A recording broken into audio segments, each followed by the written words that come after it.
Hey, good evening. It's Wednesday, June 12th, and welcome back to Everyday Talk 24/7. Again, another gorgeous sunset behind me. Just so thankful for God's mercy in doing this for us. Tonight I want to talk about persecution, the blessing of persecution. And I don't have a clue how to communicate this to you in a way that might be helpful. So all I'm going to do is just try and talk in a very offhanded setting, something that is in keeping with what Jesus is doing. He's gathering these people on this hillside. He's sitting down, he's talking to them, and he's introducing this new way of living, this new covenant to his people. And he starts this, as we looked at last night, he starts by quoting from Isaiah 61 about what this new world, this new covenant is going to be like. And it's totally unlike anything that they were expecting. It's totally unlike anything you and I are expecting. And he finishes the introduction, the initial part, these 9 rays of light, rays 8 and 9, are about the blessing of persecution. That's not exactly something that we're lining up at the box office to hear about, lining up at a church service to hear about. But he nevertheless concludes this earlier part, these 9 blessings, with 2 of them about being how we're persecuted, how we're blessed to be persecuted. So in verse 10, we read this: "Blessed are those who are persecuted because of righteousness, for theirs is the kingdom of heaven." But just a couple of sentences earlier, we read this: Blessed are those who hunger and thirst for righteousness, for they will be filled, they will be satisfied.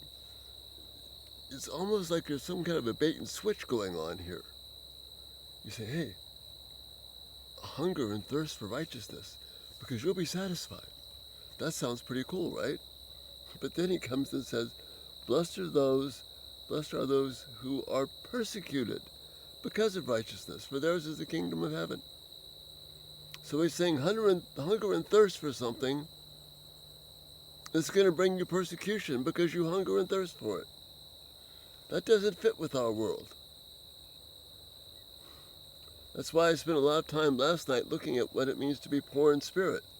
The very first thing that he mentions, quoting from Isaiah 61, blessed are those who are poor in spirit, for theirs is the kingdom of heaven. Another beautiful reward, but what do we get for it? Persecution. Poor in spirit, you remember, is those who have become convinced of their own spiritual poverty. So he's encouraging us to pursue this new way of life, this new blessing, this new covenant, and the result, you're going to be persecuted. And he expands on that in verse 11. Blessed are you when people insult you, persecute you, and falsely say all kinds of evil against you because of me.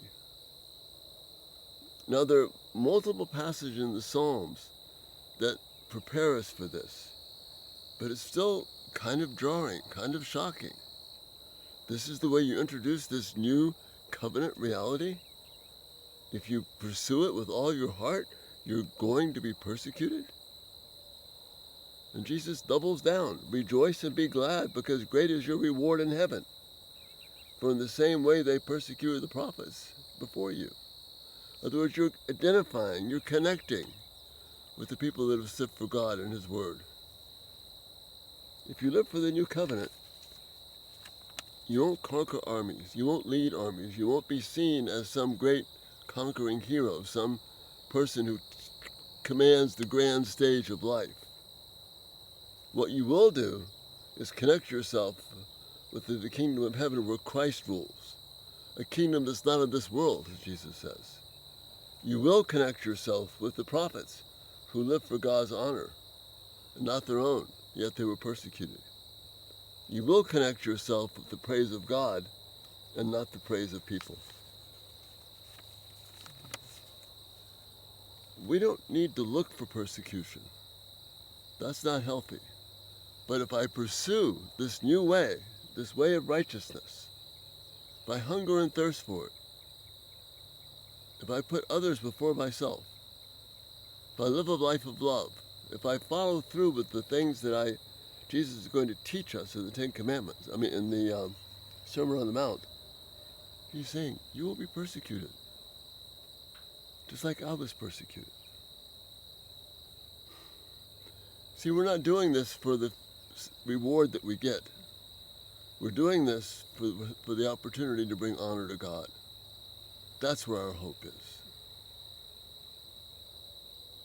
I'm not interested in persecution, but I am interested in trying to serve God. I believe you're maybe the same way.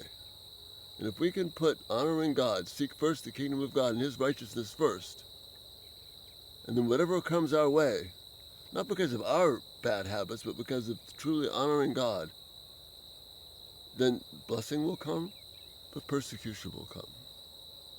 That's what Jesus is holding out for us. That's the blessing that we need to seek. So that's what I'm encouraging you this night, because I don't have a good way to say this. You just got my best shot, because it's so challenging.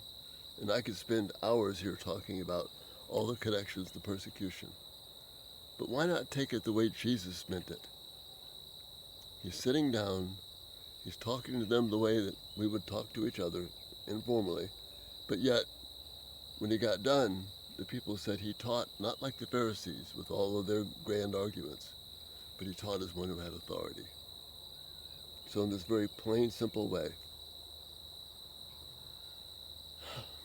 let's pursue righteousness and pray that we will bring honor to Christ's name and that we will be worthy of whatever persecution that comes. Again, love your thoughts, your feedback. Such an honor to be with you. Thank you so much for those of you you pray for what we're doing here, your comments.